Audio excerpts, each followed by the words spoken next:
On part 1 of the original Silent Hill game music Minutia, we focused on the influence the sound director Akira Yamaoka had during his creation of the original score.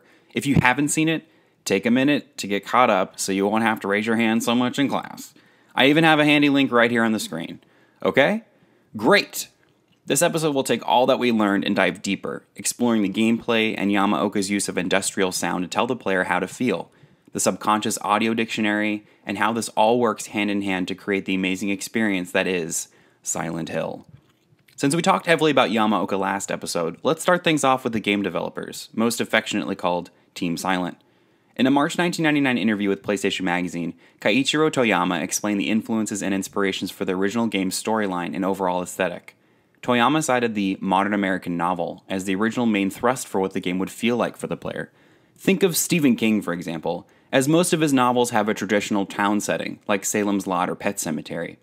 He does clarify later, though, that the team was ultimately more inspired by the cult movies of the 70s and 80s, and the science fiction movies from the 50s.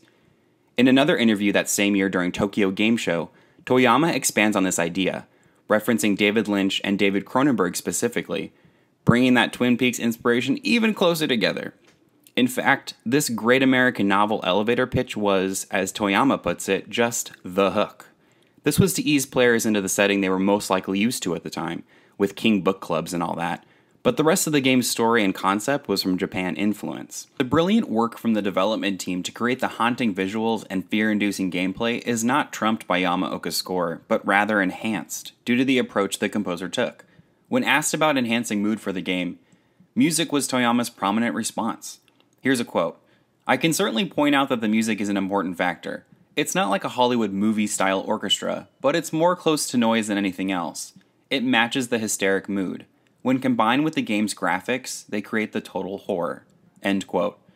The musical choice of sounds over action score could also lend itself to Harry Mason as a protagonist.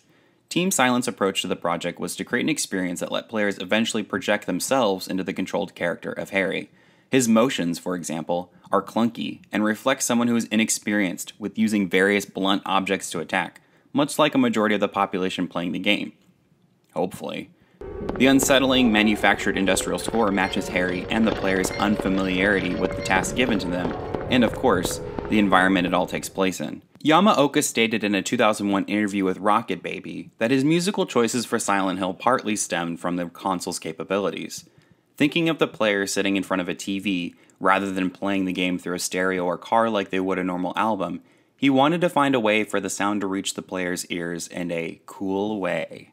That cool way can be broken down into two pieces. The first we'll discuss is sound effects and how they contribute to the atmosphere. Immediately when starting to play the game, it's clear that the horror atmosphere reigns supreme. An important note to hit before getting into the sound here are the visuals. Despite being outdoors, Harry's first moments in Silent Hill are met with an ominous wall of fog. And actually, that fog never goes away.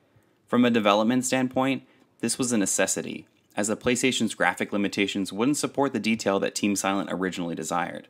In fact, this wall of fog allows the game time to load every frame seamlessly, but also adds to the overall tension that anything could pop out at any moment. Lemonade out of lemons. Fog out of Sony graphics cards. Alright.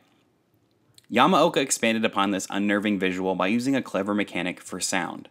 When Harry is outside, the primary sounds are his footsteps. Other than that, there's a steady, low hum, which almost sounds natural, but also could sound like an unearthly creature. So as the player is stumbling through the fog, they're aware of something around them, as the sounds are deliberately isolating. When all you can hear are Harry's footsteps, any other sound popping in warns the player that trouble is just a layer away. The other great aspect to Yamaoka's sound effects was the importance placed on texture and reality. We can't physically touch items in a game to know what it is, and even visually we can only assume as much as our vision allows us to interpret. This is where sound comes in brilliantly. For example, Harry spends the majority of his time running outside, and like we previously pointed out, the sound of his footfalls outside sound like shoes on concrete. The sound is so repetitious that it gets ingrained in the brain. Eventually, Harry makes his way to Midwich Elementary, obviously a school, where once Harry begins to walk its halls, there's a stark difference in sound. That low hum is still present, but the footfalls sound wooden. That floor looks wooden, and it sounds wooden, so it probably feels wooden. Hence the power of sound and art creating texture. This all might sound ridiculous and obvious, but you would be surprised at how many games don't change their effects to create texture. Plus, Yamaoka has a much greater purpose for this. He is creating a subconscious audio dictionary for the player to know when something is safe and when it's not. Let's explain this by looking a tad bit deeper. In this same Midwich segment, Harry eventually encounters a shift in Silent Hill's physical landscape. He's still in the same geographic location, the school, but the entire structure has changed. Of course, we see this visually through the dark sky and walls revealing the chains and metal fences, but still, this could just be a different part of the same building, right? It's still semi-manageable, right? Just those little baby creatures? Wrong. And we know it from the sound. When Harry walks on the floor, he should hear wood, but we hear what sounds like someone walking on metal grates. The doors open and shut with a metal clang. What else has a metal and industrial sound? The creature encounters. Thus, the sound is not only matching the visuals on screen, it's also subtly telling the player, there are a lot of metal sounds here. This is where evil is going to be. Just to really drive it home, what's the sound effect that notifies the player that the world around them is changing? The air siren. Industrial. Bam! This is directly proven in the final boss battle, but we'll get there. Many of you are probably already thinking, yes, we already know this from the visuals themselves. We see the creatures. We also see the metal fences, so we know it's a dangerous area. And that's 100% true. The point of explaining all of this, though, is that the sound also enhances these moments. The sound tells us, the player, in our brain, that this is not safe, and further expands our own fear of seeing what is already on screen. I think we've nailed the sound effects into the ground enough. Let's get to the actual music. The first encounter Harry has with Sybil in the diner, the song The Weight is playing over them. Again, this utilizes the industrial sounds that will basically line the entire game. But I'm alright, I guess. Glad to hear it. You from around here? Why don't you tell me what happened? Wait a second, I'm just a tourist. I came here for a vacation. I just got here. I don't know what happened. But it manages to occasionally slip into something that sounds more like a melody. It's like the demons and monsters are making music for Harry. How sweet.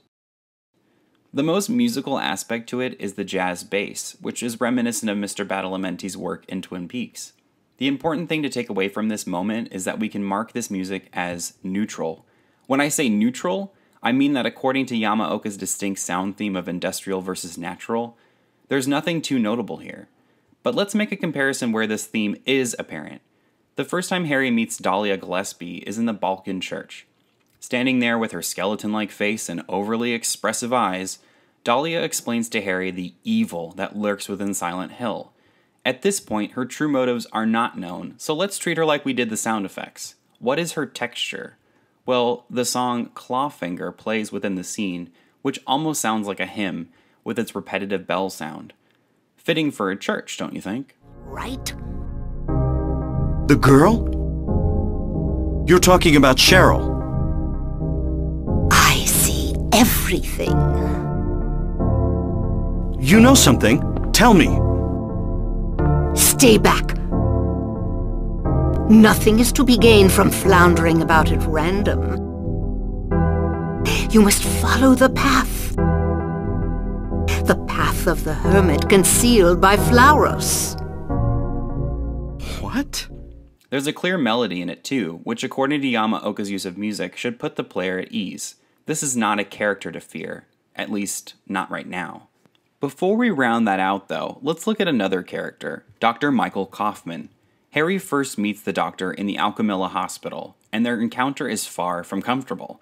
Coming out of a daze, the doctor shoots in Harry's direction, believing him to be a monster, and the music matches his feeling of danger with its clanging chains. Harry Mason, I'm in town on vacation. Thank God, another human being. Do you work here? I'm Dr. Michael Kaufman. I work at this hospital.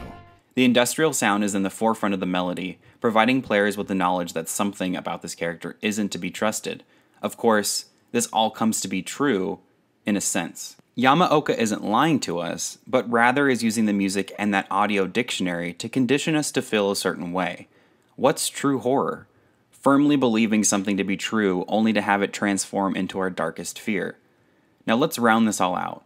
In the end, Harry, Kaufman, and Dahlia arrive at the Nowhere, the otherworldly resting place of Alessa Gillespie. Gone is the calming church tone when we first met Dahlia, to be replaced by a repetitive metal mess. It's industrial on steroids.